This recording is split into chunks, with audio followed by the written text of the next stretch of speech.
Good morning everyone, it's Alex here and welcome to mixerreviews.co.uk first ever video review. Today we're going to be reviewing the Kenwood kMix hand mixer. It's a model that we've had for probably at least 5 years now, so it's probably about time that we got round to putting out a review. We've, as normal, done a more thorough review on our website, mixerreviews.co.uk, and you'll find the link for that in the description should you wish to see it. So this particular unit is the HM792 almond cream version, which is one of the most popular, being a nice neutral colour, but it's also available in a range of other colours. Just to name a few, you've got peppercorn black, raspberry red, orange, blue, yellow, green, grey and magenta. So you can either get a colour that matches the colour scheme of your kitchen, or you can go for something neutral like the almond cream, or perhaps the black or grey. Okay, so in today's review, I'm going to be taking you through, first off, the features of the Kenwood kMix hand mixer, and then I'm going to show you in action, give you kind of an impression of the noise levels, the quality of the actual mix itself as well. Okay, so this is the actual unit itself. The body of the unit is die-cast aluminium, and it feels nice and heavy and kind of solid to the touch because of that. It's got a soft grip handle here, which is actually very good, and it's that's not going to slip even when it's wet. Even though it weighs about 1.5 kilograms, it doesn't feel that heavy, and it balances quite nicely when you're mixing it with the handle. So I don't really see that as a problem. Inside this, you've got a 350 watt motor, making it probably one of the most powerful hand mixers on the market currently. In terms of the limits of that 350 watt motor, if you read the manual, you'll see that Kenwood have put a maximum limit on this of using this with 400 grams of flour if you're mixing a kind of heavy dough for bread. So 400 grams of flour is the recommended maximum limit, and they also recommend that you don't use the machine for longer than 3 minutes in any 5-minute spell. So you need to make sure that you give the motor a rest to let it cool down, or you risk affecting the sort of the longevity of the motor. Okay. So when you get it out of the box for the first time, you'll also notice that as well as the actual unit and the attachments, you get this kind of plasticky stand for it. Personally, we never use the stand. The mixer stands up perfectly okay on its own, but you may have other ideas for it. You see the mixer just sits in there like that, and then you've also got places to store your attachments. So the kMix comes with these stainless steel beaters, and it also comes with stainless steel dough hooks. Now, we hardly ever use the kMix hand mixer for mixing dough because we have a stand mixer, so we'd rather it's just easier to use it in that. But the kMix would be fine for the hand mixer, that is, would be fine for mixing dough. Should you wish to do that, just make sure you stick within the recommended weight limits that I've just given you. The stand itself is pretty plasticky and horrible, to be honest. So yeah, we just ditched that. Okay, so we talked a little bit about the attachments. You get a sense of the quality of the kMix hand mixer when you are inserting the attachments.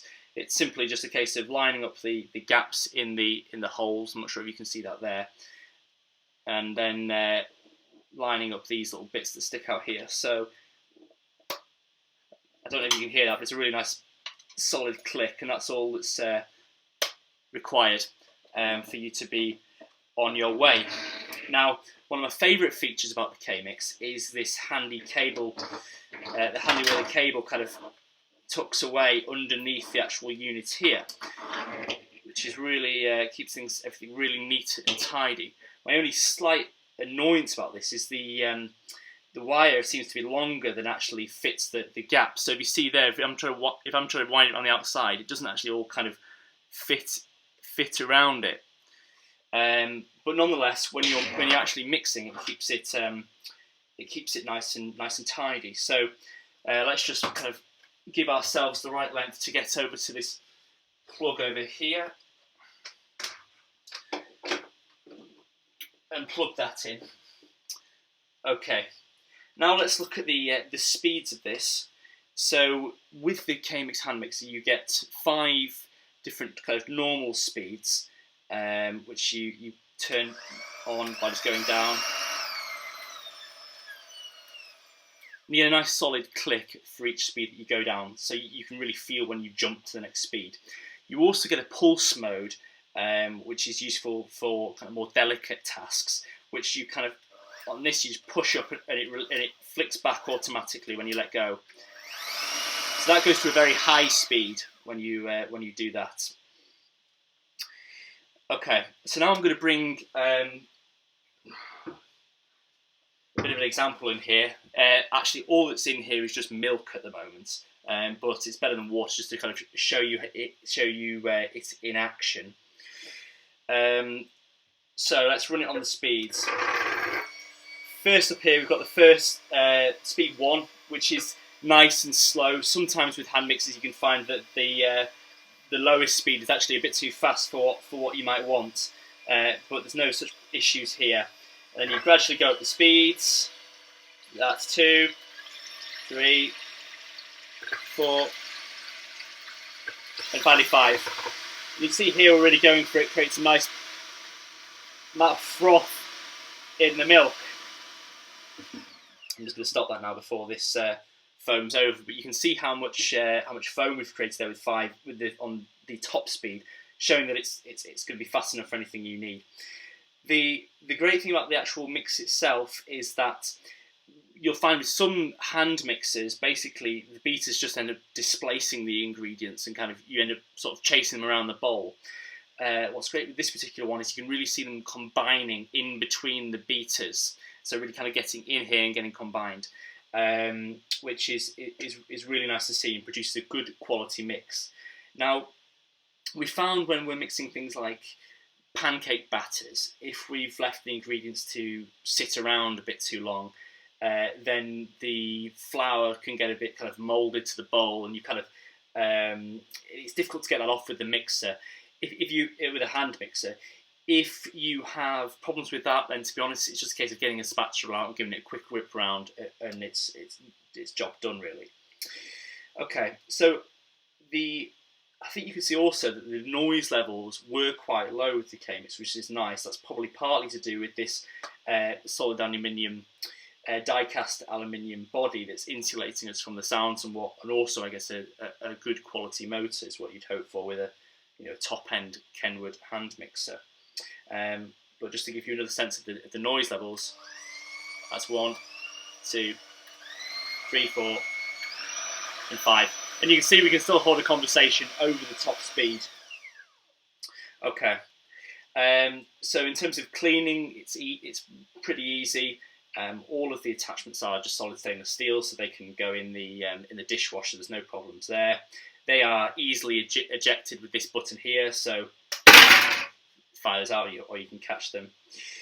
And then in terms of the body, yeah, that's just a case of giving it a wipe down with a damp cloth. Okay, so final thoughts on the kMix hand mixer. This is by far our favourite hand mixer on the market. It looks great. It does a great job.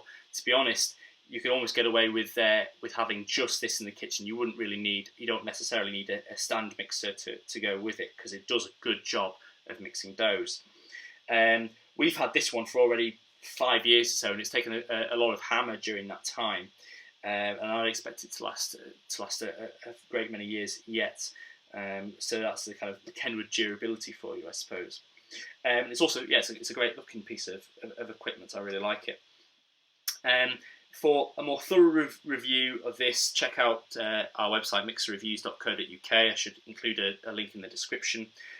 On there you'll also find reviews of comparable machines, comparison tables, and obviously reviews of other mixers and stand mixers as well.